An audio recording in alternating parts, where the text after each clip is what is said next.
All right, I want to begin by thanking everybody for being here. In particular, I want to thank State Representative Tom Craddock from Midland, as well as State Representative Brooks Landgraf from Odessa and other parts. Thank you not only for being here, thank you for your input, your advice, but most importantly, thank you for your leadership in Austin, Texas, for fighting for the people in Midland County, in Ector County, and across this entire Permian Basin region. The Permian Basin is better because of the leadership that you provide in Austin, Texas. So thank you very much. And also I want to thank our host here today at CUD Energy Services. We have Clint Walker, as well as Danny Posada here, and some others. But thank you guys for sitting up here with me, as well as Travis Stice, the CEO of Diamondback Energy. And they, as well as every person around this table, provided me input about challenges they face and needs they have from the state of Texas as we move forward into this legislative session in our efforts to make Texas a more prosperous state. And part of being a prosperous state begins with protecting the most important sector we have in the state of Texas, and that is our energy sector. Let me recount for you a comment made by Jesus Macias earlier. He said that one thing that he and his peers want, the blue-collar workers who are working on the front lines every single day in the energy sector, they need to know that they're going to continue to have a job. And they pointed out that it's a mistake, it's wrong for a president or anybody else to act like, well, their job can be ended today and they just can be retrained to do some other job. That's just not how real life works. And it's certainly not how it works for them to be able to pay their bills and take care of their families and buy the food they need, etc. And so we're not here in the state of Texas to say that people need to change jobs. We're here for a singular purpose today. I'm in Midland to make clear that Texas is going to protect the oil and gas industry from any type of hostile attack launched from Washington, D.C. President Biden's embrace of the Green New Deal is a job killer in Texas. It also takes a wrecking ball to the energy independence that Texas has been able to provide to the United States of America. And Texas is not going to stand idly by and watch the Biden administration kill jobs in Midland, in Odessa, or any other place across the entire region. Now, the way we're going to respond to this is multifold. One thing that we are going to be doing is exactly what I did when I was the Attorney General of Texas and Barack Obama was the President of the United States, when President Obama was lodging challenge after challenge after challenge to the energy sector. When I was the Attorney General of Texas, I filed 31 lawsuits against the Obama administration, most of which were against actions taken by the Obama administration EPA. Texas will continue with that litigation strategy to fight back against any efforts by the Biden administration that threaten either the energy sector in general or jobs in the energy sector in particular in the state of Texas. And we will continue with that, but I have something today that is going to aid that process. I have with me an executive order that I'm about to sign that will direct every state agency to use all lawful powers and tools to challenge any federal action that threatens the strength, the vitality, or the independence of the energy industry in Texas. I'll show it to you, and then I'm going to read a couple of paragraphs from it and then sign it here today. Here's the executive order. And a couple of paragraphs says this: whereas the energy industry is vital to economic growth in the state of Texas, fueling prosperity for all Texans by creating jobs and expanding trade. Whereas hundreds of thousands of Texans are employed in the energy industry. Whereas billions of dollars in taxes and royalties flow to the state of Texas every year thanks to the hard work and innovation of the energy industry, helping to pay for schools, roads, and other services. And whereas continued success of Texas's energy industry will aid our smooth recovery from COVID-19, both here and across the country, because Texas is the economic engine of America and source of its energy security.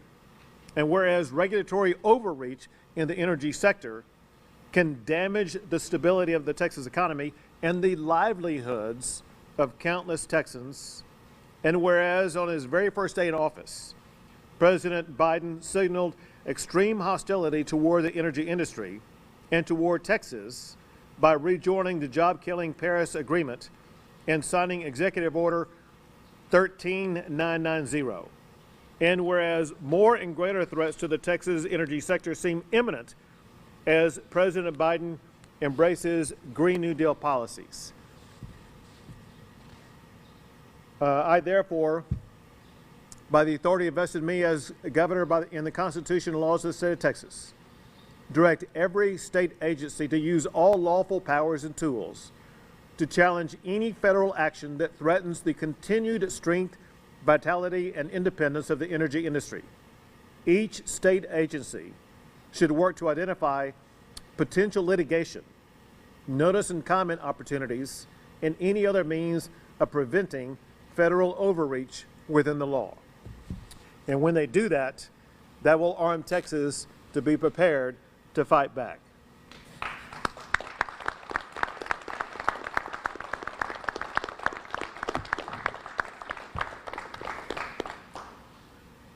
This is a homework assignment for every state agency in Texas. But listen, that's just one approach. So let me mention something else that I was prepared for before I got here. But during the course of our roundtable discussion, this very issue was raised as one of the issues that they are urging the state of Texas to address. Because the issue is this: it's not just the federal government that is threatening the energy sector. Local governments around the country, and maybe even some here in Texas, are acting to derail the oil and gas industry and raise energy costs for families. One notable example is that in cities like San Francisco, they are banning natural gas in new buildings. That includes things like stoves, ovens, furnaces, water heaters, etc. In Texas, we will not let cities use political correctness to dictate what energy source you use. So I am supporting legislation that prohibits cities and counties from banning natural gas appliances.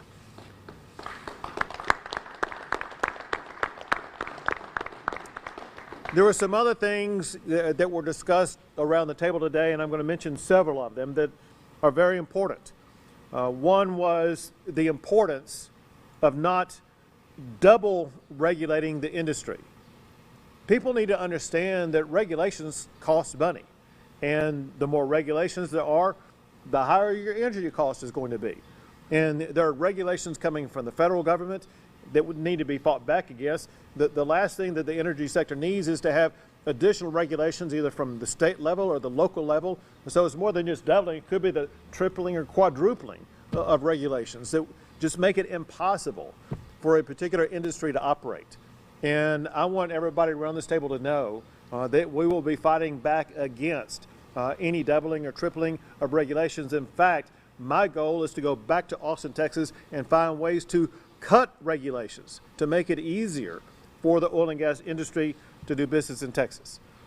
Another point that was made repeatedly is something that I knew about before I got here today, and that is there are unique needs to this region to better improve roadways, transportation ways, and highways, etc. You look at what's behind me.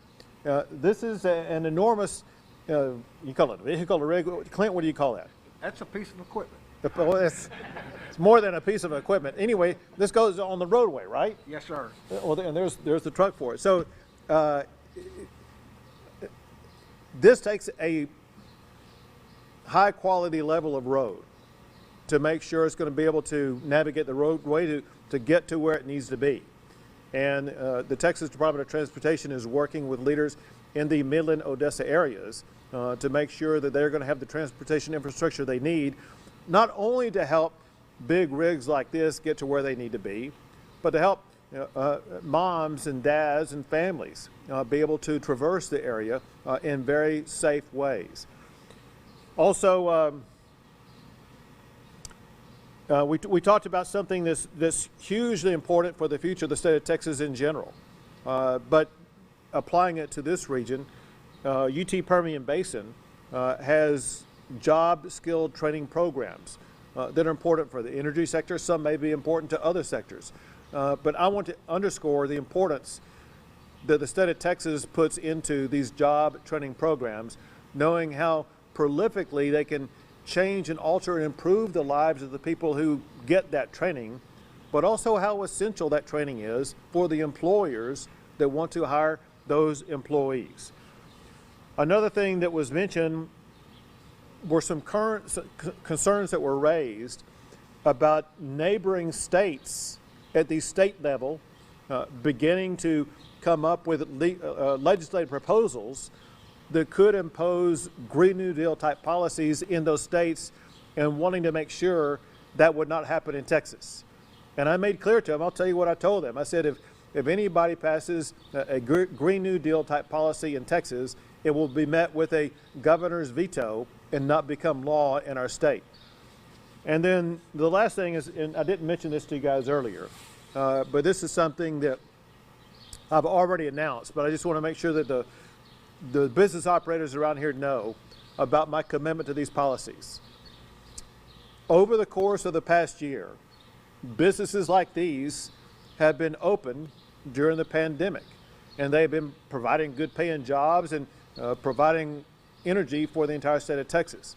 The point is this, I want to see, I'm talking to our legislators now, I want to see a bill get to my desk as quickly as possible, providing civil liability protection for any business in the state of Texas that opens safely, that operated safely, to make sure that they will not be in the crosshairs of lawsuits that could put them out of business.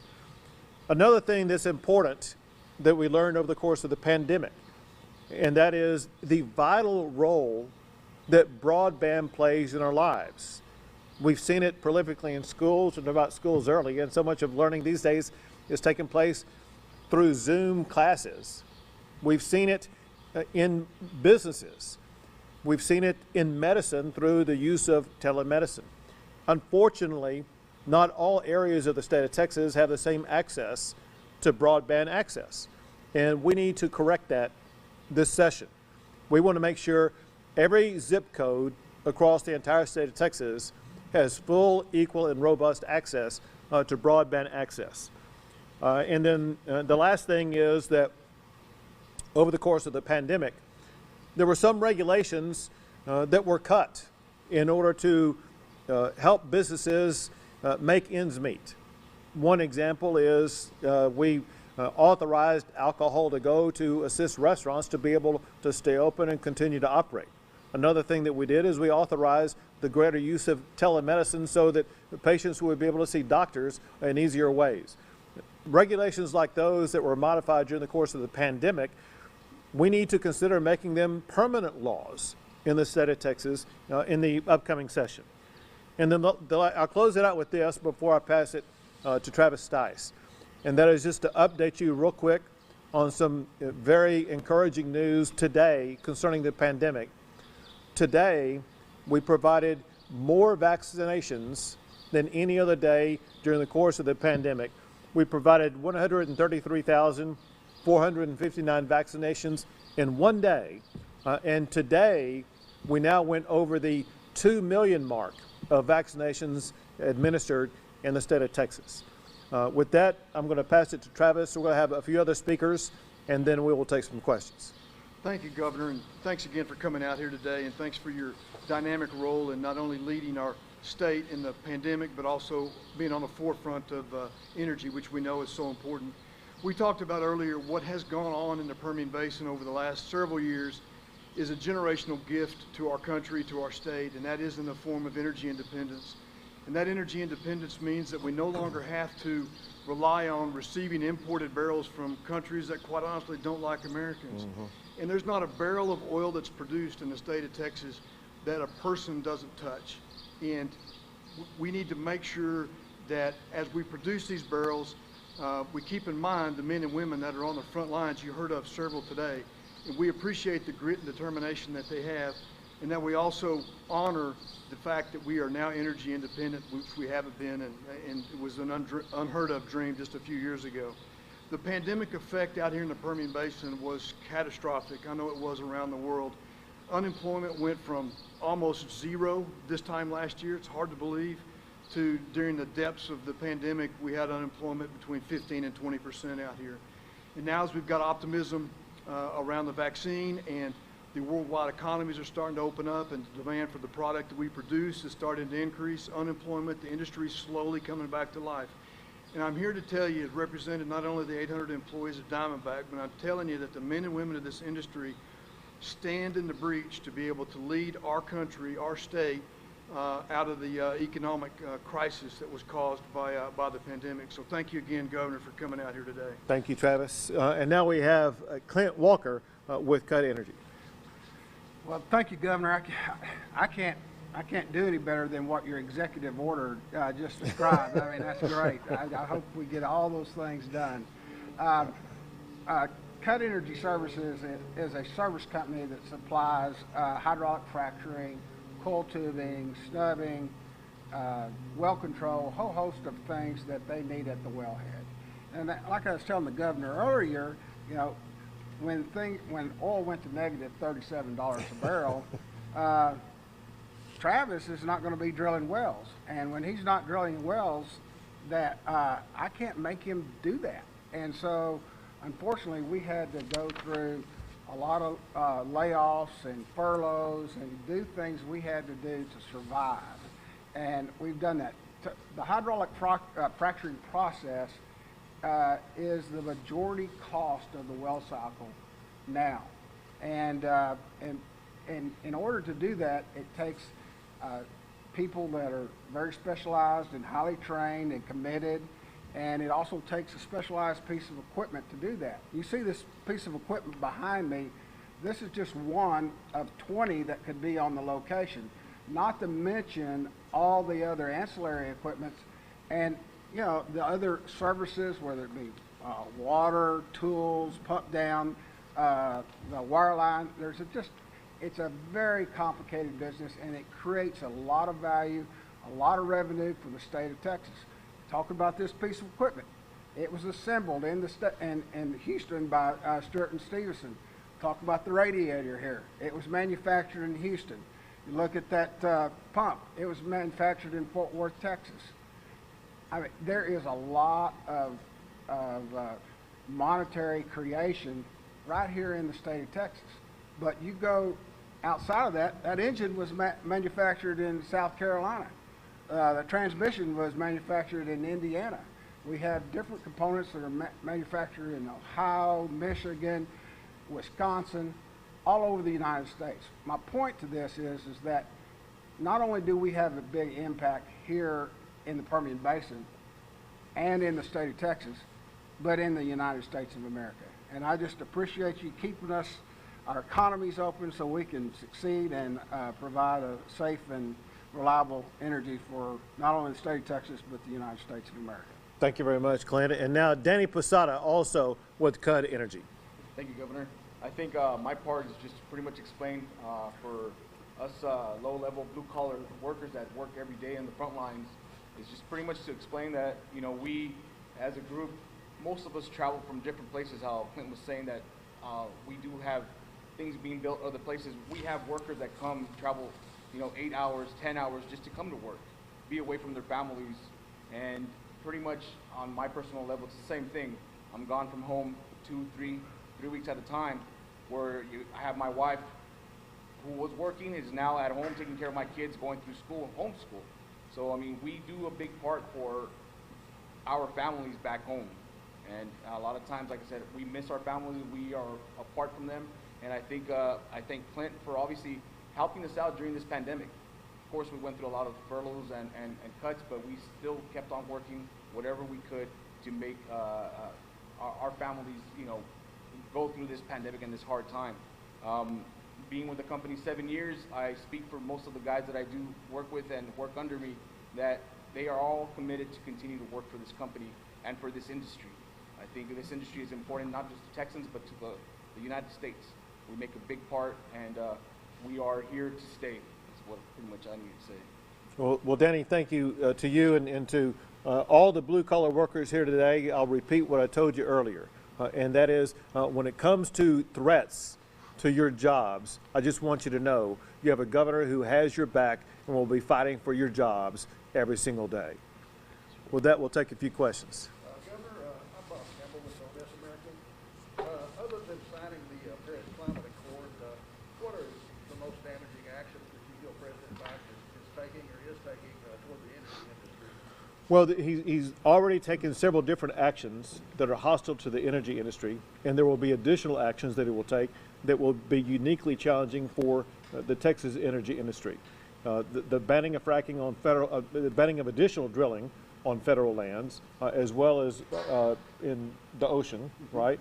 And the limitation of permits. But the thing that I'm most concerned about is I believe that the Biden administration will put on steroids what the Obama administration did with using the EPA in a very heavy-handed way, imposing onerous requirements on the oil and gas sector that could make it impossible for them to be able to do business as they are doing today. And just as we push back against the Obama administration and won lawsuits against the EPA, we are prepared to do so again against the Biden administration. What do you feel is the key factor in winning a lawsuit against the EPA? When we show that they have gone beyond the bounds of what they are authorized to do under the current enactment. See, these businesses, they have learned to operate within the current strictures of the EPA.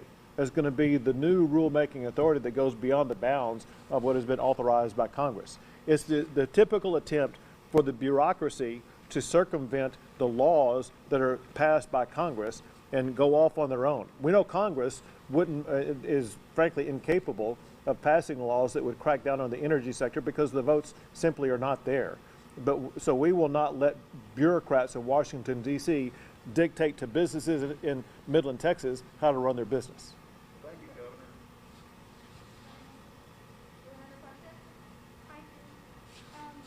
With the new administration, Governor, do you think there's going to be a decline in the oil and gas production here in the Permian Basin? So the question is, do I think under the Biden administration, will there be a reduction in the oil and gas production in Midland, Odessa, or in the state of Texas? And I believe the answer is no. I believe that the rules and regulations they will impose will seek to reduce the production of oil and gas. I believe that's one of their goals. But I believe they will fail in that goal because of the way that Texas will strongly push back against it. Now, Texas is positioned a little bit different than some other states. And Travis, tell me, is my understanding that in Texas there's either zero federal lands, and which is it zero? So and there's either zero or close to zero federal lands where oil and gas production is done in Texas. Hence, Texas is not going to be impacted in that regard the way that New Mexico is going to be impacted, as well as some other states. That said, I know already that the Biden administration will be trying to take actions that will make it harder, more difficult, and more costly for businesses like Cut Energy to do their business, businesses like Diamondback to do business. And so we're going to be fighting every single day against those regulatory events, just like what Travis was talking about earlier. Don't double regulate the industry. There are multiple regulatory agencies in the state of Texas, such as the Railroad Commission, such as the Texas Commission on Environmental Quality, et cetera, that already regulate the industry. We don't need misguided regulations out of Washington, D.C., destroying the energy sector in Texas. Governor, Senator O'Rourke said this morning he wants to run for governor. Maybe. What do you think about that, about potentially running against Bethel, and what would that mean for the oil and gas industry? So you're talking about a person who says they want to run for governor. who said, heck yes, he's going to come and take your guns. Heck yes, he's for open borders. Heck yes, he's for killing the energy sector and fossil fuels in the state of Texas. I don't think that's going to sell real well.